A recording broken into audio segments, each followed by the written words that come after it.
Hello, my air signs. There's always a little delay when I'm on the Zoom recording. How's it going, air signs? So it's July 17th today. We're getting in the habit of doing a weekly elemental reading for all the signs. Fire, air, water, earth, and the powers of what is it? The powers of the elements combined. We are Captain Planet, something like that. Anyway, let's just get right into it. Feel free to check out all the info in the description. You can subscribe to Alta Love for monthly updates. Join the Patreon community where Patreons get ad-free first access exclusive content and the option for discounted services with me, which include tarot and yoga, breathwork, and meditation. Let's get into it. Gemini, divine guidance and loving clarity. Divine guidance and loving clarity for Gemini. We're looking at the week ahead. This includes our Capricorn full moon, which is happening around July 21st. And this is a real big culmination and closure of many chapters.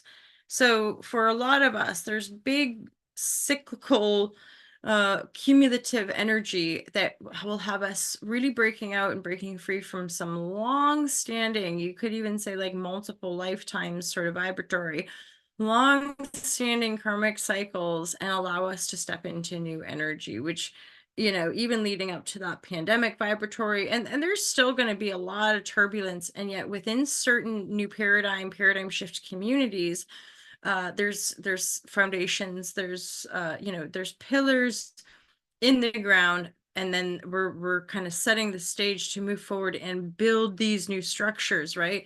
Yeah, super loads of integrity, loads of heart healing, and this is all these new structures that are in my own personal vision of our collective future that can set the stage for the mass waves of collective healing that to me in our lifetime, we talk about these great ages, but for this specific lifetime, most of us are just still ushering in emotional healing, clearing, purging, to systematize these new structures for a more balanced humanity, right? Because it's all coming through our own rebalancing, like our own coming to Christ, or coming to the divine, or coming to greater love and harmony within self to experience the transformational healing of alchemy and of consciousness, essentially, and to rise that into these new structures, which again, the structures are unfolding infinitely, and you think of it in these sort of grander 2,000-year cycles or such, or 2,600-year cycles, whatever, right?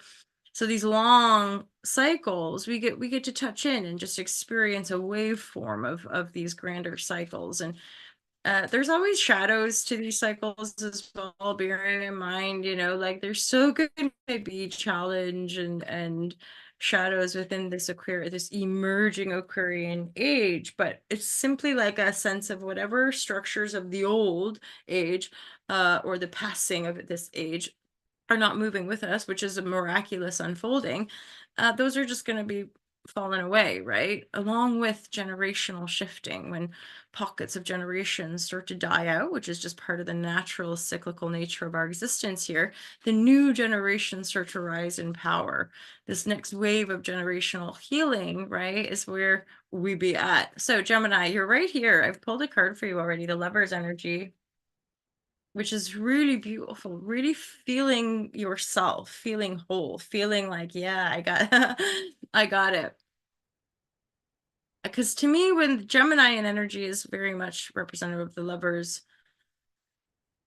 and yes, okay, you could be in love as well and or attracting partnership, but this feels more like a unification of self-realization, uh feeling really whole, which is often, I'm pretty sure, with this whole we're into adulthood and then healing, it's like we have to go right back to the root, which is our singularity self, which is our birth point, which is our soul essence as a unique divine soul, and unify that from all the fractured essences of trauma, or whatever words, right?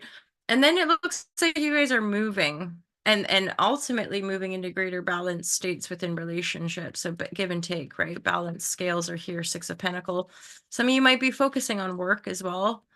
Pretty sure Geminis would have, like, again, in a collective sense or just a very general sense, if you have a Gemini rising, I think that means that Pisces might be your 10th house. Correct me if I'm wrong. Which means that with the Neptune and the Saturn energy, a lot of you guys might have been going through work changes, like what's my purpose? What am I meant to do? And how you're being seen in the world. That could be feeling, one, a bit like elusive, like not knowing Neptune, like, do I do this? Do I do that? And then because it's Pisces is another mutable, right? So you're getting squared off with Saturn there. So it's like, yeah, there's probably been a lot of reframe, a lot of maybe challenges in your working life with regards to stability, illusions. And of course, though, the beauty is that Saturn's moving through. So it's going to be challenging in your working life, but fundamentally the challenge is ushering you to greater success, greater success in your working life.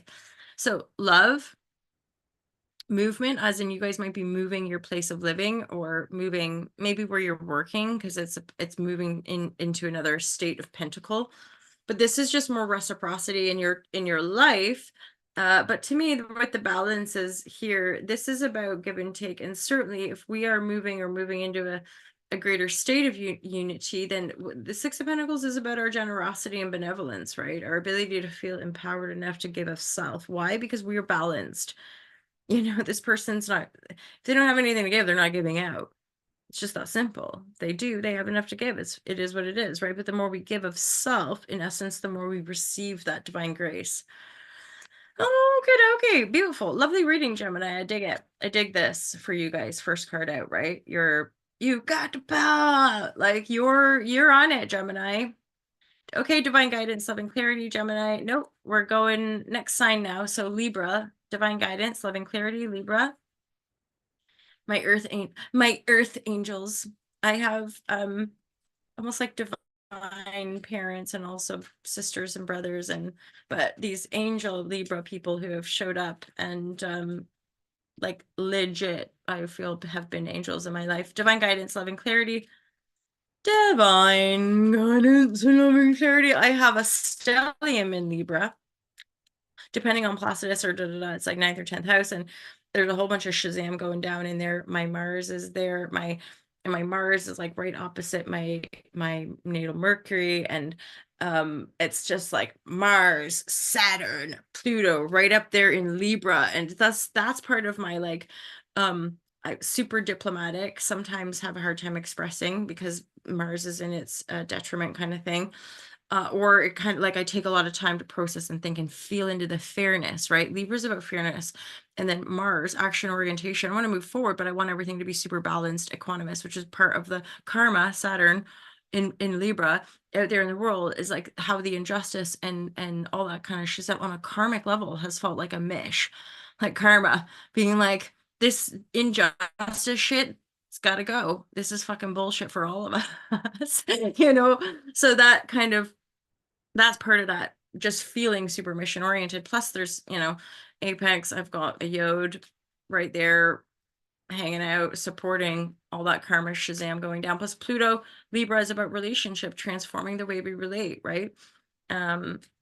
And of course, it's like with all of that movement going through Aries, right? Because we've got North Node and South Node transiting Aries and Libra. And so the Libra energy is really uplifting. Kind of, I'm getting a sense of Libra like Pisces. There's real beautiful, powerful, necessary transformation for people that have a kind of shadow, which all of us are working through shadow stuff, right? So it's like the Libra shadow would be merging into other rather than knowing the self and being autonomous and knowing that give and take energy. So Libra energy is really having to like get real about knowing self, protecting self, feeding the fuel of self in order to keep giving the way you give, because it's natural for you to just want to give it all and keep everything in harmony and balance.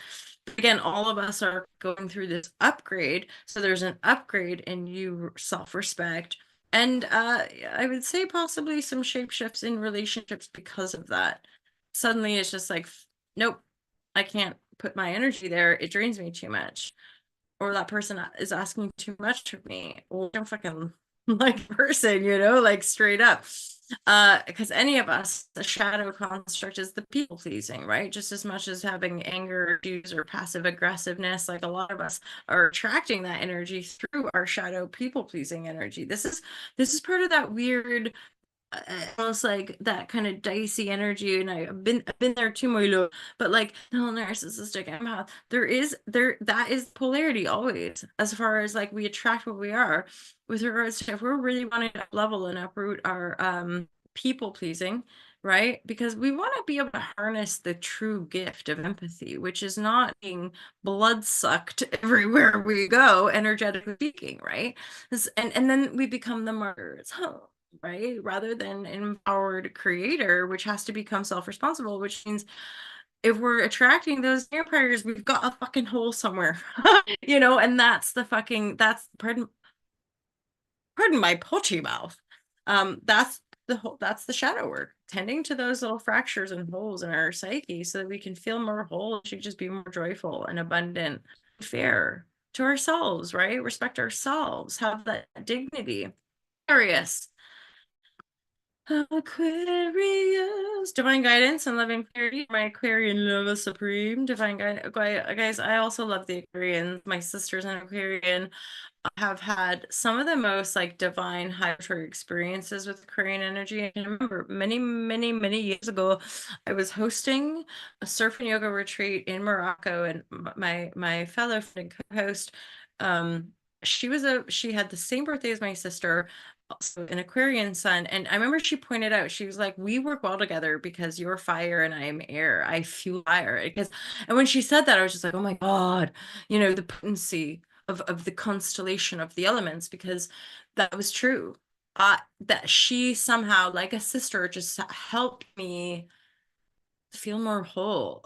But we had a fucking whale of a time. We hosted about 3 or 4 retreats together. And yeah, we had laughs, but we could go deep, and we could deep chat, and real big, and like this such shifty times, like just moving through these energies, and profound, deep, necessary lessons for sure. So holla Shazam. Aquarius. Divine guidance and clarity for my Aquarian lover, Mr. Lover Lover. They call me Mr. Bombastic. You guys, I grew up in the 80s. Remember like dance hall? I'm hearing that I don't know. I don't know, like Beanie Man and stuff like that. I still love that music. I still do. I still do. I prefer dance hall, to be fair, to reggae. It gets a bit slow for my vibes, and I just want to like smoke a joint and fall asleep. But dance hall. Anyway, oh. Hey, see, Aquarius, you're bringing the energies. Okay, we're here for it. So lot of cup energy. You've got cups and a queen of cups. Queen of this energy looks like you might have a knight of cup, or a bit of resurgent in the familial dynamic, but the family life has possibly been going through a bit of a downturn. Something at home, things at home, not maybe feeling. I mean, straight up with the double right there. There could be somebody in your home. Sorry, I'm seeing connection stable. Oh, poop. I hope this video holds. You could be going through, reframe, somebody in your home, a child, a partner, whoever, anyway, a roommate, could be having addiction problems. There could be codependency issues, because the happy family life is needing a bit of attention. Knight of Cups, right? Like we got to we got to put into this happy home life, because and it could be you. So Queen of Cups here is coming to the rescue. Energy work and work, and or going to a therapist, going to a family therapist, getting a mediator, right? What are the other messages for my Aquarian lovers? Yeah, these are having to look at some of the, maybe like the home, like patterns at home, the way we relate to people, the things that we're doing in our Interestingly, I feel like this is a bit of a blind spot, hence like the Uranus Mars conjunction and different things that could trigger. This is weird energy. Okay, this is straight up when those intuitive messages come in. For some of you, it's like dealing with finding out that our partner is a sex addict and married happily for 10 years, and suddenly we get, like sex to the freaking gut, and yet somehow there's wisdom in it, um because there's an ability to heal. If we're a secret, if we're hiding, as in like any addict knows, or any of us have ever had to heal stuff, know that when we're hiding it, we're in the shit, man. Like we're spiraling. And essentially you have to get pretty low and like, maybe dissing to finally go like, I need help, and to actually speak to another human being and be like, I need help. And gates have been open. I mean, no, it's not quite like that, obviously, but uh, the most aligns, right? Things meta around us. People come in, usually, I think, somehow divine. This is kind of how it works. This is sort of, I think, what we're going on. There's not cookie cutter, and it's not necessarily like boom and yay, perfect life now. There's always that sort of infinity, right? Infinity, ebb and flow, back and forth, contrast and expansion. So very much here, but and the Knight of Cups, Queen of Cups upright, giving me a positive feeling, so that you're supported to work through the difficulty here. Whatever shit's coming out. Like again, some of you may feel a bit excited, but you're good. You're like, I can hold this. We got this. We're a happy family. Or we have the potential to be a happy family. Just because so-and-so is going through a really dark time right now, we're gonna kind of show up for that. That's the beauty of love. Love, being able to work through it together. That's where, this collective humanity working through abandonment, rejection, long distorted separations that have sort of symbolically reflected back our own fracture to source, our own, yeah, sort of split away from God. And so we're being shown back, we rewire back into a kind of more central harmonic, as it were. Okay, there's my happy air sign readings. Thanks a lot, guys. There's some really lovely energy in there. And for some reason, Cancer, I don't know why, some of you, it might be a good idea to go check out the Cancer water sign readings. Really don't know why, that just came through if you're in Cancer.